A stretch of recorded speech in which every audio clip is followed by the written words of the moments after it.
بسم اللہ الرحمن الرحیم۔ کل کے سبق میں ہم نے پڑھا تھا توابع کے متعلق، اور ہم نے یہ بھی پڑھا تھا کہ تابع کی کل 5 قسمیں ہیں، اور ان 5 قسموں میں سب سے پہلے ہم نے پڑھا تھا نعت، کہ نعت ایک تابع ہے۔ اب اس نعت کو صفت بھی کہتے ہیں اور نعت بھی اس کو پڑھتی ہیں۔ جہاں پر صفت ہوگی وہاں پر موصوف ہوگا۔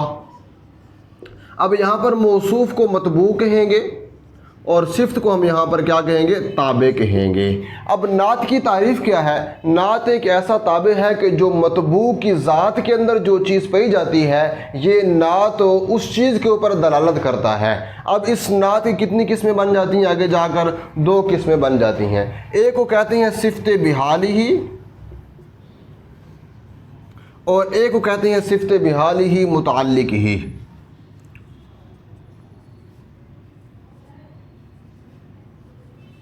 صفت بحالہ متعلق، ایک کا نام کیا ہے؟ صفت بحالہ، اور دوسری کا نام ہے صفت بحالہ متعلقہ۔ صفت بحالہ یا کہو یا نعت بحالہ کہو، صفت بحالہ کا مطلب یہ ہے کہ وہ صفت کے جو مطبوع کی ذات کے اندر جو چیز پائی جاتی ہے، یہ صفت اسی کے اوپر دلالت کرتی ہے۔ جس طرح ہمارے پاس مثال ہے رجل عالم، مرد ایسا جو عالم۔ اب یہ علم رجل کی ذات کے اندر پایا جاتا ہے، تو پھر جو چیز موصوف کی ذات پر دلالت کرتے ہیں اس صفت کو کہتے ہیں صفت بحالہ۔ اب دوسری ہوتی ہے صفت بحالہ متعلقہ۔ صفت بحالہ متعلقہ وہ ہوتی ہے کہ جو مطبوع کی ذات کے اوپر تو دلالت نہیں کرتی، بلکہ مطبوع کے متعلق کے اندر کوئی چیز پائی جاتی ہے۔ اب یہ صفت اس کے متعلق کے اوپر دلالت کرتی ہے، نہ کہ ذات کے اوپر دلالت کرتی ہے۔ جس طرح ہمارے پاس مثال ہے رجل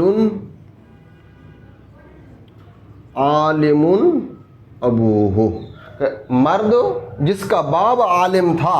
اب علم رجل کے اندر نہیں پائے گے، بلکہ رجل کے متعلق اس کا باپ ہے، اور اس کے باپ کے اندر یہ وصفیت، یہ جو صفت ہے علم والی پائی جاتی ہے۔ تو پہلی کو کہتے ہیں صفت بحالہ، دوسرے کو کہتے ہیں صفت بحالہ متعلقہ۔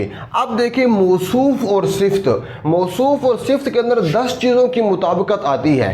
اب یہاں پر آپ نے پڑھا تھا کہ 2 قسمیں ہیں صفت کی، ایک ہے صفت بحالہ، دوسری ہے صفت بحالہ متعلقہ۔ اب پہلی قسم صفت بحالہ کے اندر 10 چیزوں کی مطابقت لازمی ہے، اور صفت بحالہ متعلقہ کے اندر 5 چیزوں کی مطابقت لازمی ہے۔ سب سے پہلے ہے اعراب، یعنی رفع نصب جر۔ اگر موصوف مرفوع ہوگا تو صفت بھی مرفوع، موصوف مجرور ہوگا صفت بھی مجرور ہوگی، اگر موصوف منصوب ہوگا تو صفت بھی ہمارے پاس کیا ہوگی؟ منصوب ہوگی۔ یہ 3 ہو گیا۔ اب دوسرے ہمارے پاس ہے معرفہ نکرہ۔ معرفہ اور نکرہ میں مطابقت لازمی ہے۔ موصوف اگر معرفہ ہوگا تو صفت بھی معرفہ، اگر موصوف نکرہ ہوگا تو صفت بھی کیا ہوگی؟ نکرہ ہوگی۔ اس کے علاوہ ہمارے پاس ہے مذکر اور مؤنث میں بھی مطابقت لازمی ہے۔ مذکر اور مؤنث میں بھی لازمی، ایک ہو گیا 3 اور 2 5، 5 اور 2 کتنے ہو گئے؟ 7 ہو گئے۔ اس کے علاوہ ہمارے پاس 3 چیزیں رہتی ہیں، واحد، تثنیہ، جمع۔ واحد، تثنیہ، جمع، ان 3 کے اندر مطابقت لازمی ہے۔ یعنی اگر موصوف واحد ہوگا تو صفت بھی واحد ہوگی، موصوف تثنیہ ہوگا تو صفت بھی تثنیہ ہوگی، اگر موصوف جمع ہوگا تو صفت بھی ہمارے پاس کیا ہوگی؟ جمع ہوگی۔ جس طرح ہمارے پاس مثال آتی ہے رجل عالم۔ اب رجل مذکر، عالم مذکر، رجل نکرہ ہے تو عالم بھی نکرہ ہے، رجل یہاں پر مذکر ہے تو عالم مذکر، رجل واحد ہے تو عالم بھی کیا ہے؟ ہمارے پاس واحد ہے۔ اس طرح دوسری مثال ہے رجلان عالمان۔ اب رجلان تثنیہ ہے تو عالمان بھی کیا آئے گا آپ کے پاس؟ تثنیہ ہمیشہ آئے گا۔ اب جو دوسری ہے ہمارے پاس صفت بحالہ متعلقہ، اس کے اندر 5 چیزوں کی مطابقت لازمی ہے، ایک اعراب، ایک معرفہ اور نکرہ ہونے میں مطابقت لازمی ہے۔ آخری جو ہمارے پاس رہ جاتی ہیں 5، ان میں مطابقت لازمی نہیں ہے۔ جس طرح قرآن مجید کے اندر آیت آتی ہے قریۃ الظالم، القریہ الظالم۔